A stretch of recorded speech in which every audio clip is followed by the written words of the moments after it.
name's Michelle Benjamin. I'm a training coordinator at Paveaways Building Contractors. So I'll just tell you a bit about the company. We've got 86 staff in our offices and on site. We're main contractors, and we have offices in Knockin, near Oswestry, and Wrexham.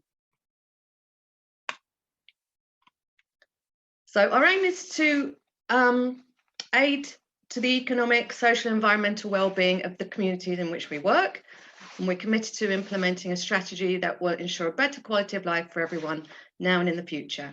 To achieve this, we commit to the following actions for the fullest extent possible within our policy framework and legal obligations.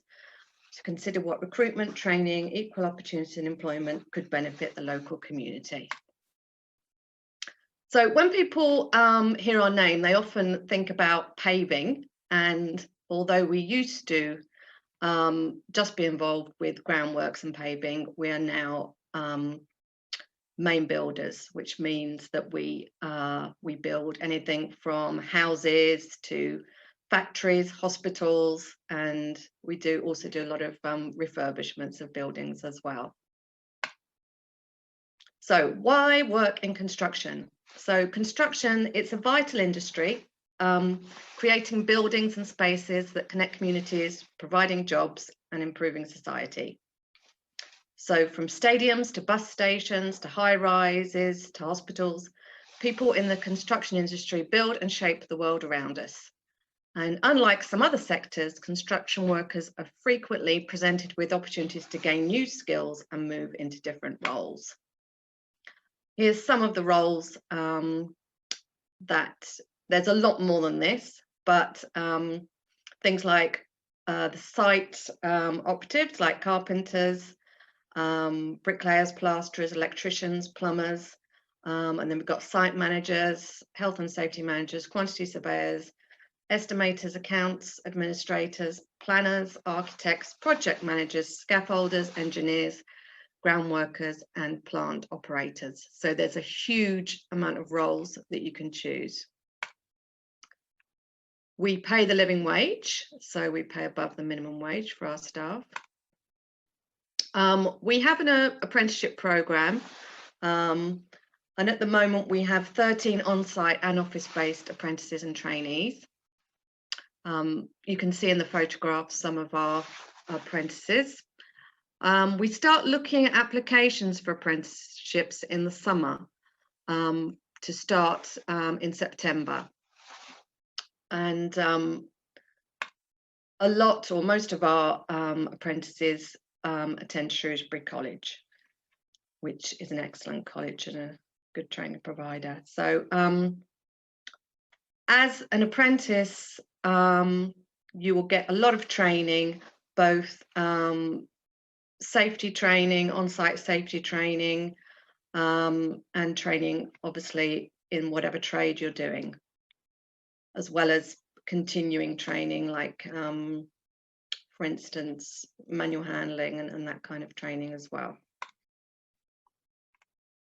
So here's a couple of the career events that we hosted recently, and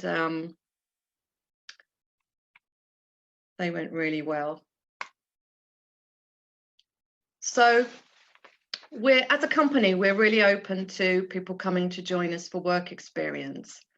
And I think for anyone interested in any career, it's a really good idea to try out the job first and to see what you think, because I think until you actually work on a building site or in the office, you're not going to know whether it's for you or not. So we offer work experience throughout the year on our sites and in the office. And last year we had someone come, Josh, pictured with our design manager, Keeley. He was interested in architecture, so he went around with her and shadowed her for a week to get an idea of what it was all about. We've produced 2 videos in conjunction with Careers Wales. They're available to view on our website. We've got a site manager talking about his role, and we've also got a carpenter talking about his apprenticeship.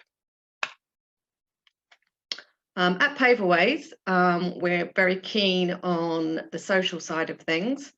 Obviously, it's a bit difficult at the moment with COVID, but generally we have lots of sports activities. We have lots of charity events, and there's lots of opportunities to get involved with all the social side of work as well. So I was just going to go through a few tips for writing your CV. So think of your CV as a selling document. Focus especially on the top half of your CV. So it's a good idea to adapt your CV when you're applying for a job to each relevant sector. So you need to go through the job description, highlight what are the things it's asking for. And if, for instance, it says they're looking for a hard-working team player who's good at problem solving and has excellent communication skills, you need to try to incorporate those into your personal statement, which is at the top of your CV, so that the first thing they read, and if it's the only thing they're going to read, they're going to come away knowing who you are and what you've got to offer. So remember that employers have a large pile of CVs to go through, usually electronic, and they say that employers on average will look at CV for less than 10 seconds. So it's important that your CV is more than just the details of your work history. Think of or your schooling or hobbies. Think of it as a selling document. So really try and sell yourself. When you're writing your personal statement, at the top of your CV, think about what you're good at, what you can bring to the job, what motivates you, and all that kind of thing's really useful. Remember, it's something simple, but I think often people forget to do it. Remember to put your contact details at the top of your CV, because if someone's going through a large pile of CVs, they might not realise that your contact details are there, and they might think that you've not put them on by mistake, and they might reject it. So the other thing about a CV is many large employers have used software or tracking systems. So basically they scan the CV for certain keywords. Basically this means that a computer is going to see your CV before it gets seen by a human. Sometimes the tracking systems don't recognize particular fonts or particular colors.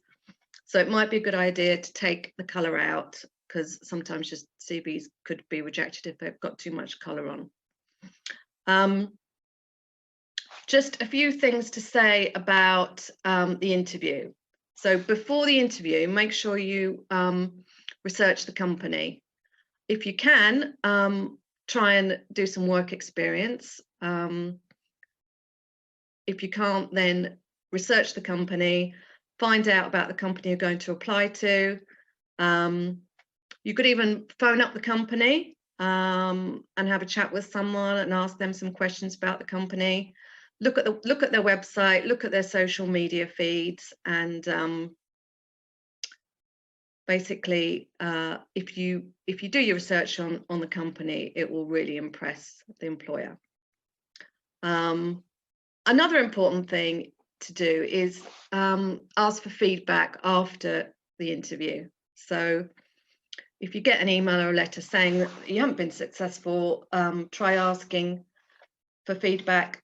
But instead of saying, do you have any feedback, which is very general and open, try instead asking more of a direct, clear question. For instance, what one thing could I have done better? That's a really direct question, and it won't take too long for the employer to answer that. So they can always send you a quick email, and I'm sure they'll reply to you on that. We are, as an employer, taking on 4 young people on the government's new Kickstart scheme. So that's just something I wanted to mention. If you want to apply to us, then You can always email us your CV and check out our website for any vacancies or give us a call. So we look forward to hearing from you.